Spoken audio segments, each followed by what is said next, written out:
Madame, Messieurs, bonjour, merci de votre fidélité. Vous regardez Kiosque pour ce premier numéro de la semaine.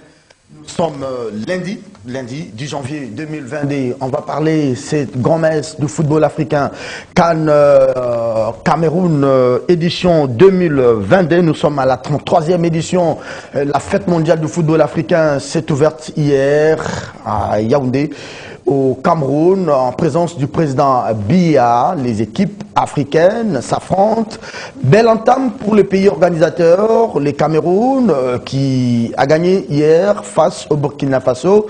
2 buts contre 1. En deuxième explication, les Cap-Verts a gagné l'Éthiopie par 1 contre 0. Merci de votre fidélité. Notre compétition, elle n'est pas footballistique. Elle est plutôt électorale. La compétition électorale en République démocratique du Congo, on connaît désormais les successeurs de Ronsard Malona. Il s'appelle Toto Kani. Il est réputé proche du président de la République. Alors, à l'époque, il était président de l'UDPS. Ces fameux Toto étaient membres de son cabinet comme conseiller. Est-ce qu'à l'heure de sa nomination, il était toujours resté membre de l'UDPS ou il avait quitté déjà les partis présidentiels, levé des boucliers? En tout cas, ces noms cristallisent davantage les divergences. Alors, ces critiques disent qu'il est de l'UDPS pendant que d'autres disent niet, il serait proche de Fayoulou. L'UDPS elle-même pense qu'elle ne connaît pas ce monsieur Toto. Alors, il va lui préparer les opérations électorales, coordonner tout ce qu'il y a au niveau des antennes provinciales et au niveau des antennes locales. Après cette véritable saga autour de la désignation contestée de l'enterrement et de l'investiture de Déné Kadima, aujourd'hui, est-ce que les jeux électoraux semblent être déjà bouclés en faveur d'un candidat? Difficile de répondre à cette question. Ça va vite, ça ira peut-être vite, un peu trop vite pour les partis de Moïse Katumbi. Ensemble pour la République, il faudrait au moins 1 million d'adhérents dans 6 mois.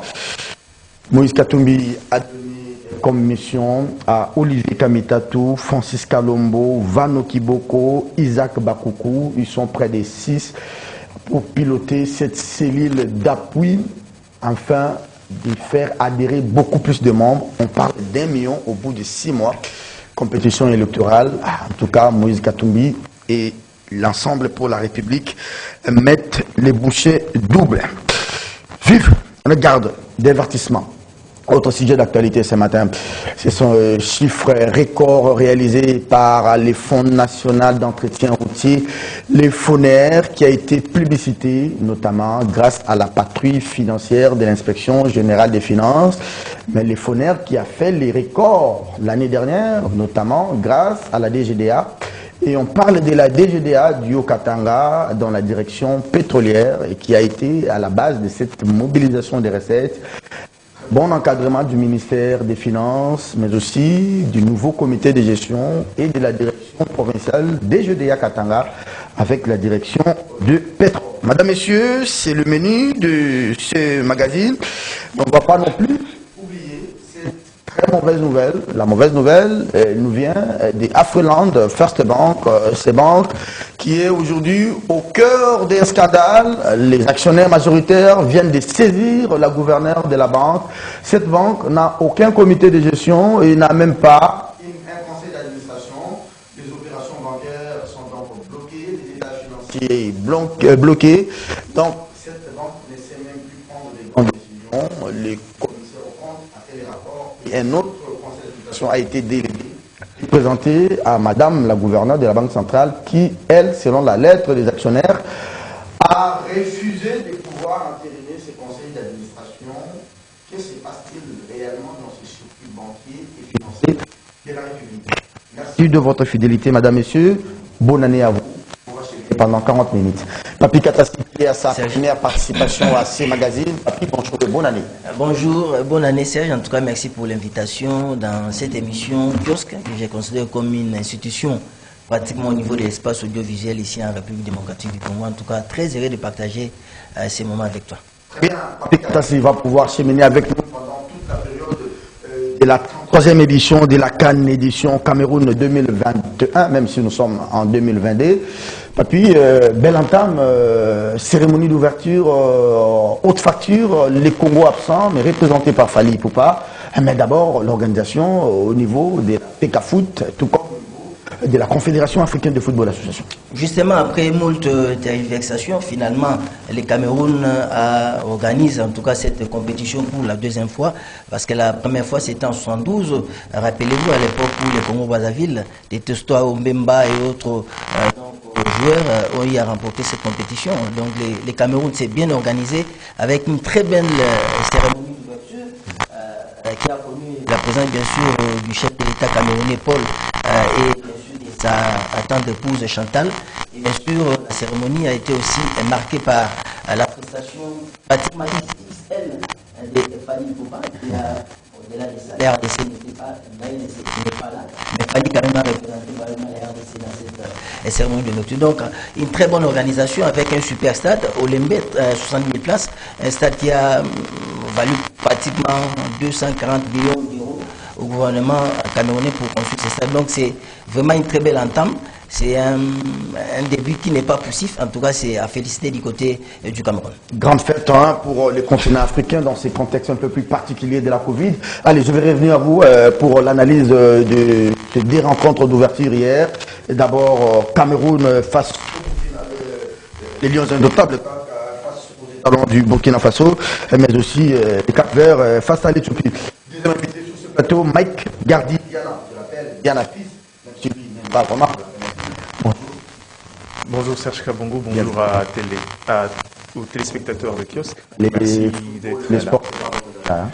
C'est d'ailleurs toute ma vie. Le jour où vous aurez l'occasion de poser la question au vieux, Au doyen. il vous dira que... Les vrais Diana, les Diana originels. Non, je suis le vrai Diana. Ah, ok, voilà. Je suis le vrai Diana. Il ne faut pas être taquin ce matin. Il vous dira combien, pour l'info, pour les gens qui le savent. Moi, j'ai séché même l'école pendant 2 ans pour le football. Ouais. Très bien, merci à vous, bienvenue. Allez, troisième invité pour tirer en beauté ce plateau. Lui, c'est un aîné, il nous fait honneur d'être là après un long séjour à l'intérieur du pays. Pascal Rongier, bonjour, bienvenue, bon ami. Bonjour, meilleurs vœux Serge Kabongo Merci. et également à nos téléspectateurs. J'ai passé quelques temps à l'intérieur, précisément à l'Odja, où on a été accueillir le chef de l'État. Ici, je peux substantiellement déplorer un peu certaines informations données par les journalistes, parce que j'aurais voulu que la vérification de l'information soit la priorité pour un bon journaliste avant de donner toute information. Pour équilibrer les sources. Alors j'ai vu, lorsqu'on a balancé certaines images sur l'aéroport de l'Odja, des journalistes collègues que je respecte beaucoup, affirmer comme quoi il n'y a pas une salle d'attente. une salle d'attente, alors qu'il y en a. Quand vous arrivez à l'aéroport de l'Odja, c'est vrai, la piste n'est pas en bon état, totalement délabrée, il faut refaire. Mais en face, vous verrez un bâtiment. Dans ce bâtiment, il y a les services de La DGM, DGM, de la la DGDA, RVA, il y a le OCC, bureau de la RVA. du commandant, il y a la salle d'attente. Là, il y a 4 divas, il y a les installations hygiéniques et propres et tout ça. Toutes ces conditions sont normales. Le jour-là, c'était qu'on attendait le chef de l'État. Il fallait aller un peu sous les arbres. Alors, on est à l'intérieur, ils sont allés s'asseoir. Alors, on a pris les images, caricaturées de cette manière. Je pense que c'est pas toujours bon. J'aurais voulu que ça soit n'importe qui, parce que les réseaux sociaux aujourd'hui, c'est comme ça. Mais voir à travers les réseaux sociaux les noms des journalistes, je pense que ce n'est pas objectivement bon. Merci pour ces rectificatifs. Et Pascal Rongier, vous êtes passé par avion ou bien par la voie? Non, par avion. Mais vous avez aussi pris place à bord de cette brouette-là où on transporte. Non, on n'a pas vu ça. Ça, c'était bien avant. Ah, il y avait mais pas ce qui est certain, c'est que quand il pleut aujourd'hui, dans cet aéroport-là, si vous atterrissez, vous ne saurez pas sortir avec des chaussures. Merci beaucoup. Allez, on m'a dit qu'à l'Odja, il y a des hydravions. C'est comme ça qu'on dit. Hein? Non, mais les travaux sont en train d'être faits. J'ai assisté au balisage avec le ministre des Transports. Il y a un groupe électrogène qui a été remis. Donc, je crois que d'ici quelques jours, on aura un bon aéroport à l'Odja. Allez, Papi Katassi, je suis à vous pour la rencontre, les 2 rencontres d'hier. Hein. Déjà, sur tapis, on donnait déjà les pays organisateurs comme favoris. Il a été surpris par le but du Burkina Faso. Justement, c'est une très mauvaise entame des Lions indomptables du Cameroun. Et cette formation qui est dirigée par Conceição, un ancien international portugais. Bon, sur les papiers, les Cameroun étaient archi favoris par rapport à la formation donc, des étalons du Burkina Faso. Parce que vous savez, dans cette formation, il y a des éléments très capitaux, très importants, comme Zambo Mbogissa, qui évolue du côté donc, des Marseille, aussi Vincent Aboubakar, un ancien de l'Orient. Le capitaine, hein? Voilà. Du côté des Al-Nasser, en Arabie Saoudite. Donc, c'était une très mauvaise entente. Ils ont peut-être été soutenus par la formation des étalons. Les étalons qui ont marqué par Gustavo Sagaré. Et après, c'était le Cameroun qui a remonté avec ses pénaltys. Les deux pénaltys. Tout simplement une sorte de désorganisation sur le plan tactique. Hein. Du côté des étalons, il y a l'ex-joueur de l'Inter Youssoufo, qui pratiquement n'était pas dans les matchs, qui a permis à ce que la formation du Cameroun puisse battre, en tout cas, la formation des étalons du Burkina Faso. Mais sur les papiers, les Camerounais étaient pratiquement archi favoris. Mais c'est bon pour les mentales et du staff technique et de l'équipe, tout comme pour les mentales des Camerounais qui accueillent cette compétition. Mais bien sûr, le Cameroun, avec son nouveau président de la fédération, Samuel Otofis, qui a jusque-là les records des joueurs qui a marqué beaucoup de buts dans l'histoire de la CAN avec 18 réalisations, les Cameroun s'apprête vraiment à recevoir, pourquoi pas gagner cette compétition. Voilà, on a mis pratiquement les bouchées doubles du côté du Cameroun. Le président s'est impliqué, Paul Biya personnellement s'est impliqué, le Premier ministre s'est impliqué. Pratiquement la population est là pour permettre au Cameroun de pouvoir gagner ces trophées. Surtout que les Cameroun ne manquent pas assez d'éléments. Hein. Donc il y a des bons joueurs, que ce soit Ongwene, que ce soit Michel Ngande, que ce soit donc Kitonje. Donc c'est vraiment un effectif qui a fait fière allure du côté de cette formation. On espère que le Cameroun va remonter et pourquoi pas gagner son prochain match. Ça sera face à l'Éthiopie, je crois, dans 4 jours. Très bien, on ne va pas décrypter les deuxièmes matchs entre l'Éthiopie et le Cap-Vert, le temps nous fait défaut malheureusement, mais on peut faire un grand regard sur les infrastructures. C'était un grand défi pour le Cameroun, mais déjà un défi à moitié remonté au niveau du CHAN de la fois dernière. Le Cameroun qui est passé à côté du CHAN, peut-être que on va voir comment ça va se passer. Au total, 24 nations, des très beaux stades, des belles infrastructures réparties dans 4 grandes villes. Mais oui, hein, donc le CHAN pour les Cameroun, c'était une sorte de répétition, la grande répétition pour voir la viabilité, la fiabilité des infrastructures. Vous avez vu les stades Olembe de 60 000 places. Au-delà des stades, toujours dans la ville de Yaoundé, la province du centre, il y a les stades Amadou Aïdjo, un stade aussi de plus ou moins 60 000 places, hein, que ce soit du côté de Bafoussam, que ce soit du côté de Limbé, que ce soit du côté de Douala, où on aura deux stades, Roundé Stadium et le stade Japoma aussi. C'est un stade pratiquement spectaculaire, Japoma, avec plus ou moins 50 000 places. Donc le gouvernement a mis énormément de moyens pour permettre à ce que la CAN puisse jouer, surtout que la compétition africaine de football a vraiment des exigences supérieures pour l'organisation des compétitions. Très bien, on va parler d'infrastructures, mais malheureusement, les grands absents, les grands favoris, parlons des grands favoris, qui sont ces grands favoris? Bon, c'est l'Algérie avec Jamel Belmadi, son coach. Vous savez que cette formation a pratiquement 34 matchs joués sans défaite, et c'est l'équipe aussi venant du titre. Un record, hein? Voilà, record, et des éléments importants. Vous avez Ferbouli, vous avez Yann Mahrez, on les voit chaque jour du côté de City en première ligue anglaise. Et puis il y a aussi la formation du Sénégal avec toutes ces étoiles, Ismaël Assar qui évolue du côté de Watford, et pourquoi pas l'éternel Sadio Mané. Donc, les gardiens Mendy. Voilà, il y a Mendy aussi qui est là, mais bon, qui est touché par la Covid-19, il sera pas là au début, il sera remplacé par Alfred Gomis, qui évolue du côté des Rennes en France. Et puis d'autres favoris, il y a les Maroc qui est là aussi, qui s'affirme, et pourquoi pas les Cameroun aussi qui est là pour donc afficher ses ambitions. Très bien, on va terminer par l'absence de la République démocratique du Congo, pourtant absente, et pourtant présente avec Fally Ipupa. Bah oui, la RDC, malgré l'absente, a été représentée par 3 faces là, comme on dit, Elmara, Fally Ipupa. Bon, la RDC absente, moi je crois que c'est l'improvisation toujours du côté de la République démocratique du Congo. Sur les papiers, nous étions dans le groupe échoua avec la Gambie, avec l'Angola et le Gabon. On a fait une très mauvaise entame ici à Kinshasa en novembre, je crois, 2019.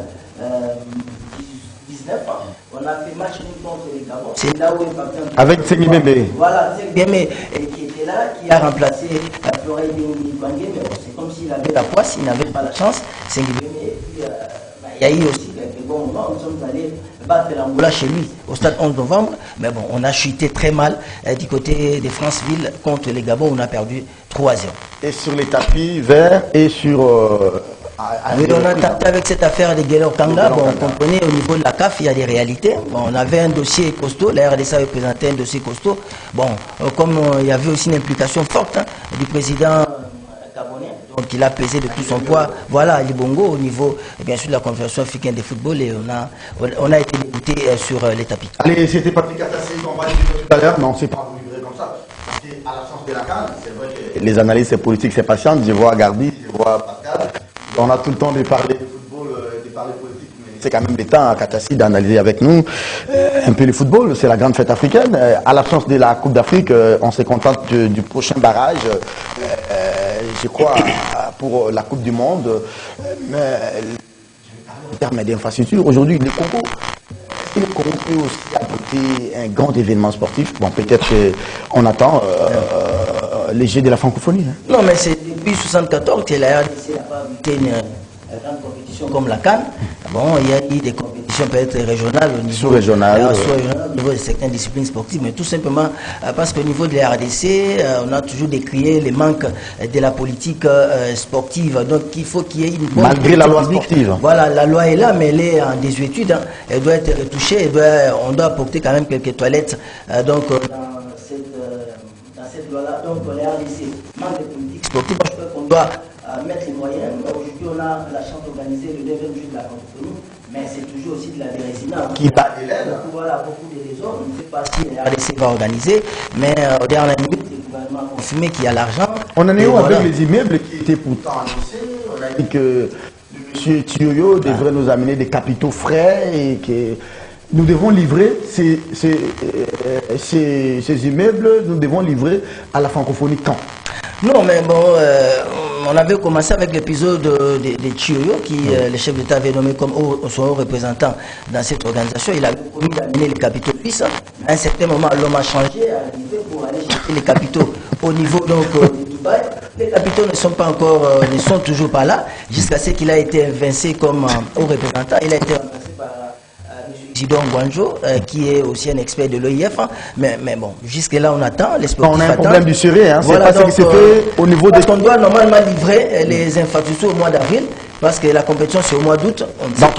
Voilà. Maintenant, on a changé. Après, Bon, il y a un plan B, on nous dit qu'il y a un plan B du côté du comité d'organisation, il y a maintenant des préfabriqués. Juste question de mettre des fondations, il y aura des préfabriqués, mais on attend. Mais j'espère que ça sera des préfabriqués, pas avec Jamal encore. Ah voilà, donc, mais on dit qu'on a renégocié des contrats avec certaines sociétés, je crois qu'on est dans les bons. Mais qu'est-ce qui fait que du côté de Lubumbashi, un peu de question polémique pour que je vous libère, on met un peu du Syrie dans Mazembe, on met un peu du Syrie dans l'air stade. On était avec Moïse à Kisangani, j'ai vu les stades Lumumba de Kisangani, il n'y a pas du Syrie. Non, mais bon, vous avez cité Moïse Gatumbi, moi je crois que c'est l'exemple de la gestion des clubs de football en Afrique, et pourquoi pas sur le plan mondial. Bon, je crois qu'il a fait ce qu'il a fait, il a eu à chercher les capitaux pour construire les stades de Mazembe. Maintenant, il est aussi en contact avec la FIFA pour construire un autre stade, non loin de Lumbashi, en collaboration avec la FIFA. Donc c'est quelqu'un qui a décidé, c'est quelqu'un qui a une vision. Moi, je crois que concernant les infrastructures, à un certain moment, au niveau du Conseil des ministres, on avait débattu ces problèmes. Il y a le ministre Serge Mbonkonde qui a déposé un dossier pour la réhabilitation d'un certain nombre de stades, mais jusque-là, l'applicabilité, la pose problème. On attend toujours. Merci beaucoup, cher Papi Katassi. Merci à vous. Vous allez présenter une nouvelle meilleure, le vœu de l'ensemble de l'équipe kiosque à votre épouse, tout comme nous souhaitons joyeux anniversaire à madame l'épouse de notre confrère Fiston Atunga, madame Jocelyne Krabaon Sanza. Là, je lis vraiment comme M. Noir Averman. Krabaon. Joyeux anniversaire, madame. Clin d'œil à vous. Pluie de bénédictions. Merci à Papi. On se retrouve. Nous sommes à la phase des poules. Hein. Je crois que c'est là quand on va entamer la phase décisive, hein, le 8e. Le 8e, les quarts, demi-finale et la finale. Merci et bon à vous. Allez, on va prendre les politiciens. Les politiciens, pas politiciens dans les vrais sens, ce sont les politiques qui qui analyse pour nous des faits politiques. Pascal, vous allez récupérer les deux micros, un peu pour me concurrencer. Diana, je suis à vous pour parler des thèmes qui s'annoncent très mauvais, des très mauvaises nouvelles, alors des très mauvaises pratiques, les échos venant de First Bank ne sont pas du tout bons. Vous avez lu ce document d'un groupe d'actionnaires qui saisit la gouverneure de la banque pour dire que ce comité est dissous. Il y a un DGA qui fait office d'intérimaire et des décisions grandes pour une banque qui sont bloquées. Le DG lui-même a été conduit aux frontières par la DGM. C'est quand même des nouvelles qui ne rassurent pas les épargnants. Hein. Oui, merci Serge pour la question. Je crois que c'est depuis un certain moment que les rumeurs sur des cas de malversation au niveau de Afriland First Bank circulent à Kinshasa et ailleurs. Ce n'est qu'en date du 2 juillet que le groupe d'actionnaires ont décidé de saisir la Banque centrale. À l'époque, je crois que la nomination de Madame, comment elle s'appelle encore? La gouverneure de la banque. L'actuelle gouverneure n'était pas encore là. Je crois que c'était l'époque de Deogracias Mutombo pour dénoncer. Malheureusement, cette correspondance n'a pas trouvé gain de cause. Et au-delà de ne pas trouver gain de cause, ces actes étaient perpétrés par le directeur général, qui malheureusement a été suspendu par le conseil d'administration. C'est le conseil d'administration qui finalement a été débouté dans sa décision par la Banque centrale du Congo, qui s'est ingérée dans cette question-là. On a fini par prendre le président du conseil d'administration renvoyé en dehors de nos frontières. On a presque mis, comment dirais-je, on a presque mis en burn l'ensemble du conseil d'administration. On aurait même mis en dehors le responsable de services informatiques, et c'est lui qui gère le secteur, la gestion des risques au niveau de la banque. Tout porte à croire que c'est un réseau organisé qui ne veut pas qu'on tombe sur les cas de malversation. Mais finalement, c'est un cas assez complexe, Serge Kabongo, parce que quand on regarde, quand on analyse la question, j'ai bien lu le document, je me rends compte finalement qu'il s'agit là d'un cas de blanchiment de capitaux.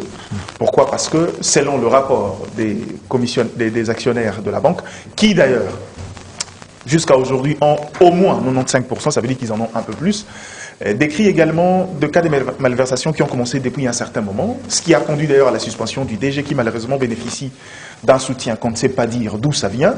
Et malheureusement, dans les réseaux, il y a le directeur général adjoint qui est resté le seul maître à bord aujourd'hui au niveau de la banque, qui dirige tout, qui conduit tout. Et je rappelle que, pour des raisons cosmétiques, cette banque-là, même le samedi dernier, inaugurait leur agence du Sud Kivu, pendant que les actionnaires continuent à décrier. Et dans l'affaire, on parle déjà, pour la seule affaire de Amira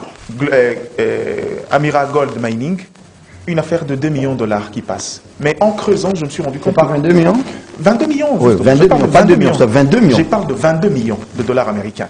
Et en creusant, je me rends compte que quand on parle de l'affaire Amira, Amira est une entreprise minière dont le titre de recherche a été retiré et fermé en 2016 par un arrêté de Martin Kabouloulou à l'époque.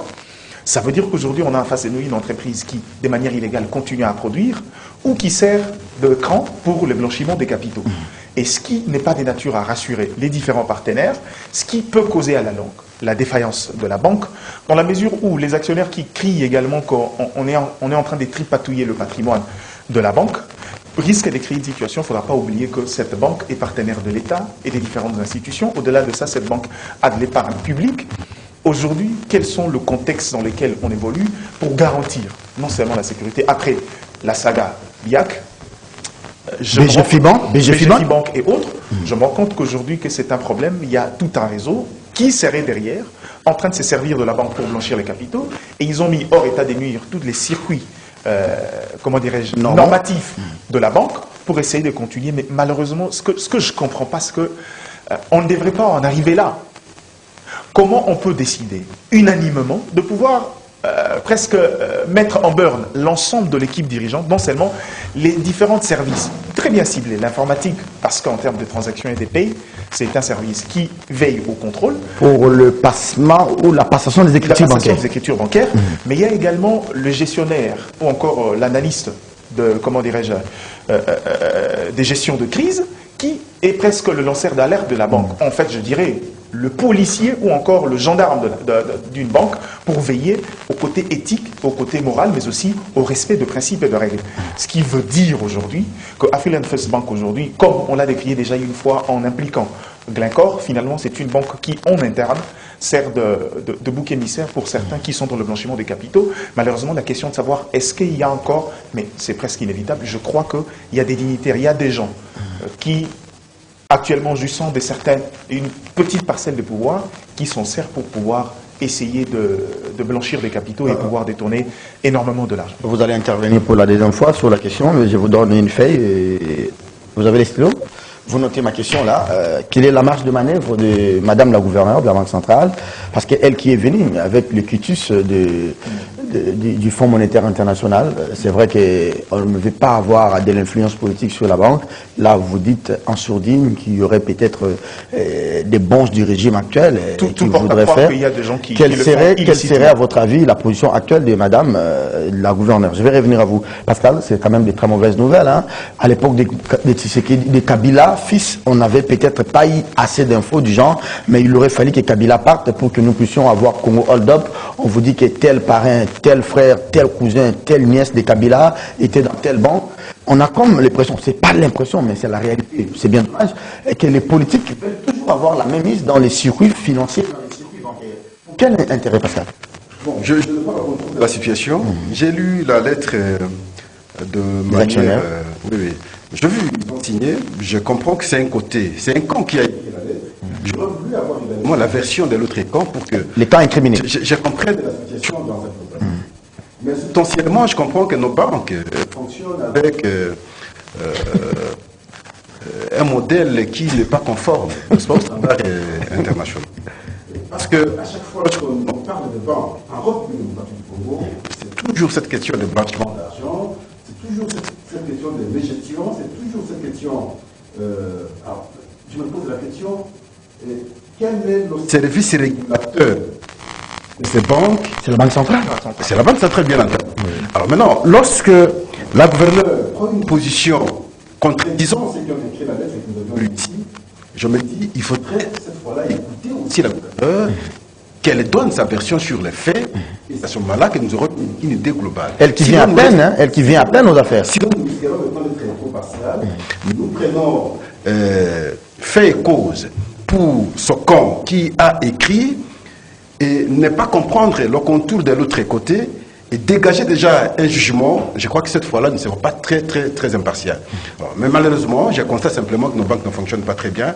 Et mon cri est que on nous aide à bien fonctionner, parce que lorsque les banques fonctionnent bien, c'est souvent le départ d'ailleurs même du développement, parce que les épargnes et ainsi de suite se feront.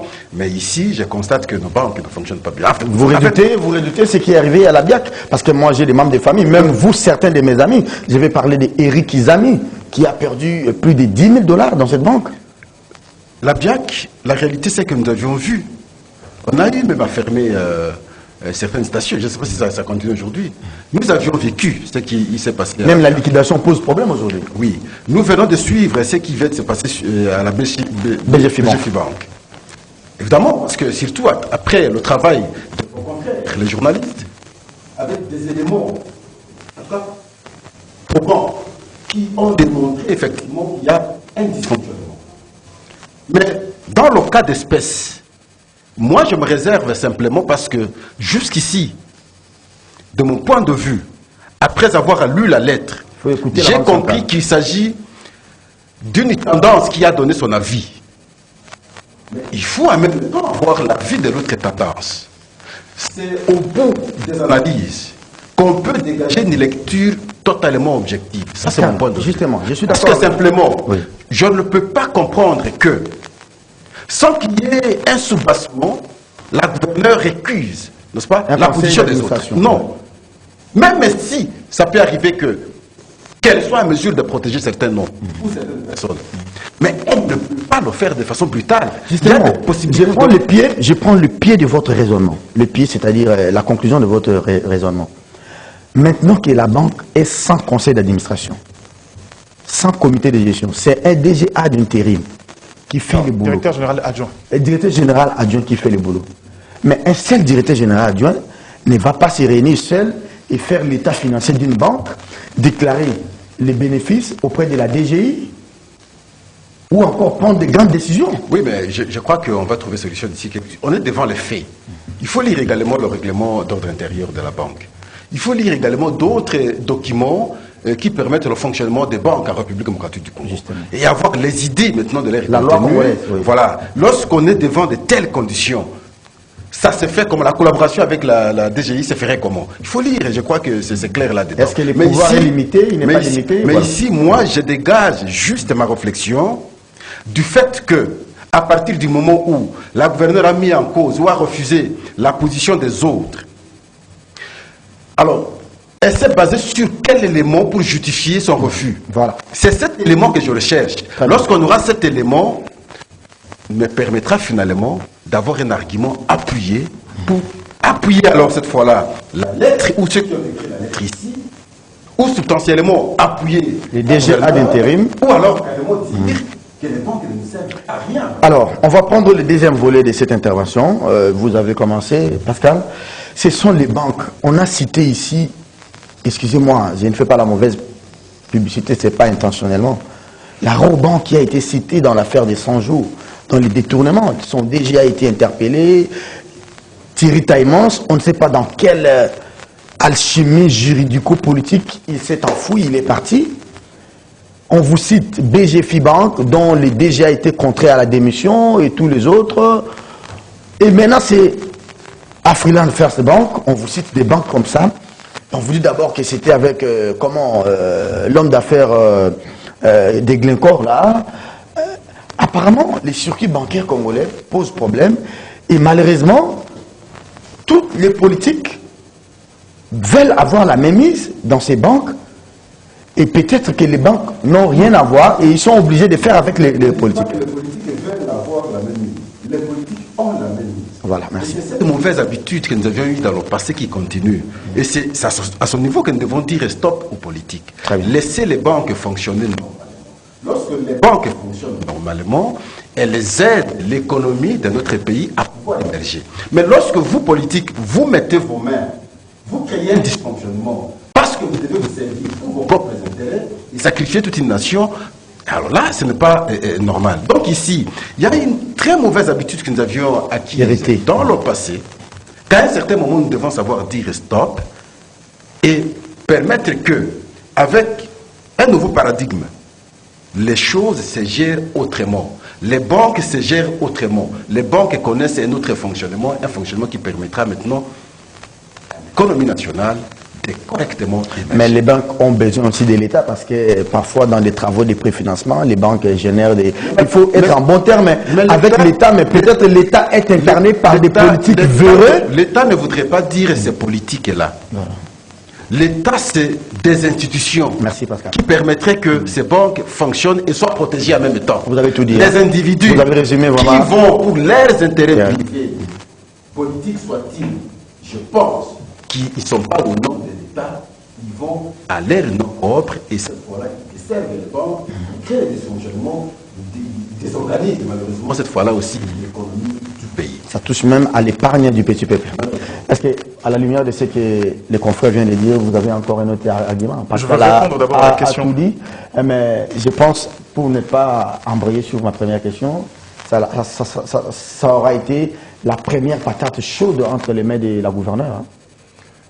Je le pense, mais je crois que c'est pas, ça ne serait pas la seule patate parce que l'affaire BIAC est restée encore pendante jusqu'à là où la Banque centrale doit séparer encore une fois le comité de crise mis en place et les actionnaires majoritaires de cette banque. L'affaire jusqu'à là est encore en cours. Mais je voulais revenir sur un élément.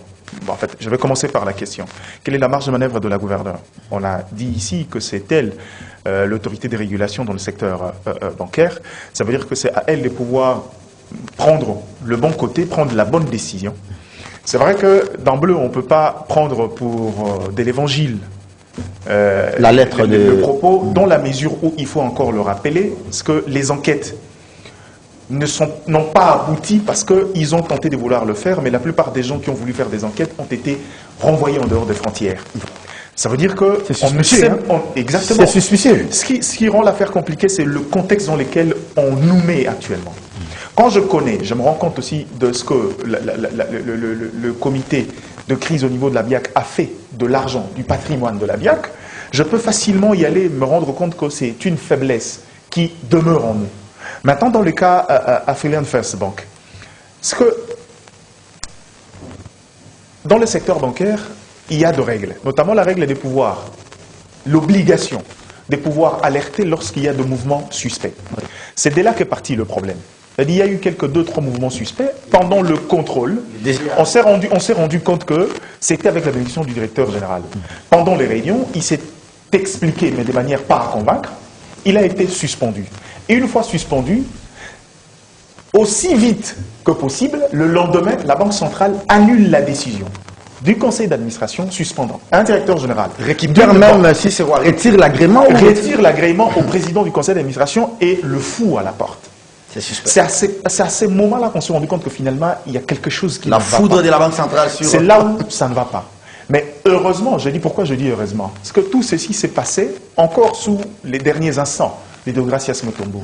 Maintenant, Madame Kabedi, qui est au niveau de la Banque centrale aujourd'hui, je ne veux pas revenir sur vos mots, elle est une exigence de nos partenaires, notamment les institutions de Bretton Woods, pour ne pas parler du FMI. Pour entrer dans un programme, il fallait mener des réformes, notamment changer la tête de la Banque centrale du Congo. C'est une femme très expérimentée qui vient justement de ces institutions. Ça veut dire qu'aujourd'hui, on ne sait peut-être pas comprendre pourquoi jusque là la décision traîne, mais je crois, comme d'habitude, j'ai l'habitude d'être naïve sur ce terrain-là. J'ai dit, accordons-lui les temps de pouvoir prendre les bonnes décisions, écouter les différentes parties et pouvoir décider définitivement. Mais depuis le mois de juillet, maintenant on estime que ça fait beaucoup trop de temps, on risque de faire couler le navire. Ça risque de faire couler, ça risque de faire couler le navire. Mais actuellement, moi là où également... C'est pas la logique du pourrissement, ça? Je ne sais pas dire si c'est la théorie du pourrissement. Moi, là où je trouve encore un autre problème, c'est que le secteur bancaire congolais, depuis toujours, vous avez parlé de la question de la BIAC, mais ce n'est pas la BIAC. Regardez. Depuis la banque... On peut se limiter là aujourd'hui. Oui, je m'arrête là. Depuis la banque... La réalisation me fait signe qu'on a déjà dépassé les temps impartis à ces premiers thèmes. On va prendre je chute juste en 30 secondes, je le fais. Depuis la banque quinoise et bien d'autres, notamment les mutuelles d'épargne comme Mecreco, on s'est rendu compte qu'à chaque fois qu'il y a... La banque congolaise aussi. La banque congolaise également. L'État ou encore les mesures prises ne savent pas sécuriser l'épargne publique. Or, cette épargne publique est un levier, est une force pour l'économie et pour une approche sociale de l'État. C'est là où je dis, c'est tout le sens que nous, on a. Aujourd'hui, il faut régler vite parce que dans African First Bank, il n'y a pas que l'État. Il y a des privés, des particuliers, notamment des individus peut-être... Nos députés aussi sont là-bas. Voilà. C'est la banque qui a fait le montage financier avec l'affaire des palissades. Hein. J'aimerais rappeler ça à l'intention des téléspectateurs. Oui, il y a un petit souci. Et on a fait les analyses, mais je suis en train de me poser la question qui n'a pas trouvé réponse. Qu'est-ce qui a été effectivement fait pour que le débat aujourd'hui soit engagé? Qu'est-ce qui s'est exactement passé? Est-ce que c'est des détournements? Est-ce que c'est pour en réalité avant que ces correspondances se fassent? Non, moi j'ai la réponse. Si je peux vous donner les éléments. C'est ça qu'il a dit. La correspondance, je ne sais pas comprendre effectivement ce qui s'est passé. Non, il s'est passé quelque chose. Diana l'a dit, peut-être que vous ne l'avez pas suivi complètement. Ça ne date pas de l'époque Félix. Non. Depuis, ça date de l'époque Félix, mais sous Deogracias Mutombo. Il y a eu des mouvements suspects. Il y a eu des mouvements suspects de la banque. Pour des raisons éviter les blanchiments des capitaux, il y a des fonds, des sommes d'argent qu'on ne peut pas retirer en liquide sans passer par un circuit. Ce qui se faisait régulièrement. Et lors du conseil d'administration, le conseil d'administration a convoqué les DG pour donner des explications sur la question. Et le DG n'a pas donné des explications convaincantes. On s'est rendu compte qu'il était et le conseil d'administration a suspendu les DG. Et Deogracias, pour ne pas dire la Banque centrale à l'époque, a estimé que ce n'était pas normal que les conseils d'administration... Donc, vous comprenez que c'est des pratiques qui datent depuis Massango Moulongo, pérennisées par Deogracias Mutombo, et que nous espérons, comme vous l'avez souhaité, c'est ça que vous l'avez souhaité, que cette pratique s'arrête. Il y a également le blanchiment de l'argent venant d'une mine pourtant déjà fermée depuis 2016. Allez, Amira, des éléments très tangibles. Oui. S'il y a eu des mouvements suspects, il faut étaler. Voilà. On parle de AVLP. Il faut savoir dire c'est parti de la banque, à quel niveau. Donc c'est telle personne qui a perçu. Lorsque vous présentez un tableau clair, à ce moment-là, même la gouverneure, j'imagine, n'aura pas d'argument contraire. Alors c'est à cela d'apporter ces éléments auprès de la gouverneure. Mais Merci à Pascal Orondier, merci à cher Gardi Diana pour ce premier round de ce thème de l'émission. On va aller au processus électoral. On connaît désormais les successeurs de Corneille. Oh, excusez-moi, qu'est-ce que j'ai avec Corneille Nanga qui a laissé sa barbe un peu comme Kabila. On connaît désormais les successeurs de Ronsard Malonda. Il s'appelle Toto Kani. Vous l'avez connu? Non. On dit ingénieur, informaticien, polytechnicien, un CV très garni, mais un CV électoral caution à débat. Bon, il remplace un chevronné. Un expérimenté. Ronsard plutôt, c'est notre génération à l'université de Kinshasa. Ok. À l'époque, on n'avait pas aussi d'expérience. Oui. Ça s'acquiert, hein? Ça s'acquiert, effectivement. Mais de sa formation, je crois qu'il a fait le droit, mais il a eu ce qu'il a eu comme formation, comme élément sur la question électorale. Mais l'autre, quand vous le présentez déjà, vous comprenez qu'il a des prédispositions. À travers les études faites, j'imagine, il y aura des éléments, en tout cas importants, à pouvoir servir au bon fonctionnement de la commission. Il sera dans son assiette. Mais le débat, c'est à quel niveau? J'ai compris, apparemment, le débat ne s'engage pas en rapport avec sa compétence. Le débat s'engage de ses acquaintances avec le chef de l'État. Ses anciennes peut-être. Et c'est là, où je dis, mais restons objectifs quand même. Ce n'est pas parce qu'un jour, j'ai eu à dire bonjour au chef de l'État et qu'on m'a pris la photo qu'aujourd'hui, je ne peux pas servir l'État. C'est pas de cette façon. Et même l'indépendance de la Commission électorale nationale indépendante. Je ne pense pas que l'indépendance, c'est dans le fait qu'on ne soit pas de la société, qu'on n'ait pas des parents, on n'ait pas de... Non. L'indépendance, c'est un état d'esprit. À pouvoir avoir un objectif tel que je suis là, je dois servir la nation. Mais si Toto, en étant là, et je ne pense pas qu'on l'a choisi comme si ce n'est pas un choix, hasardeux, il y aurait une petite compétition. Il se serait distingué, et c'est comme ça qu'on l'a pris, et il est là, mais n'engageons pas n'importe quel débat. Moi, j'aurais voulu que le débat soit plus, en tout cas, intelligent jusqu'à dire, est-ce qu'il répond au profil? Est-ce qu'il a des compétences? Est-ce qu'il saura servir la nation? Et à ce moment-là, les réponses à ces questions nous aideraient à comprendre si le monsieur qui est là va apporter quelque chose d'essentiel à la nation, sinon au fonctionnement de la CENI. C'est simplement après qu'on va apprécier. Mais lorsqu'on voit simplement on voit les parcours, on voit quand même les parcours de l'homme, non? Moi, on ne peut pas me bombarder aujourd'hui, président du Conseil supérieur de l'audiovisuel et de la communication, parce que j'ai été élu délégué. Non, on verra Serge son parcours. Il a travaillé à CCTV, à un moment il a travaillé dans les cabinets du ministre d'État Christian Mwando, et puis il est parti, il est revenu à CCTV. On voit les parcours. Aujourd'hui, pourquoi ça choque qu'on dise que M. Toto a été désigné comme expert de la dynamique de l'opposition à l'époque, comme je vois les documents circuler? Pourquoi ça ne choque pas Fayoulou?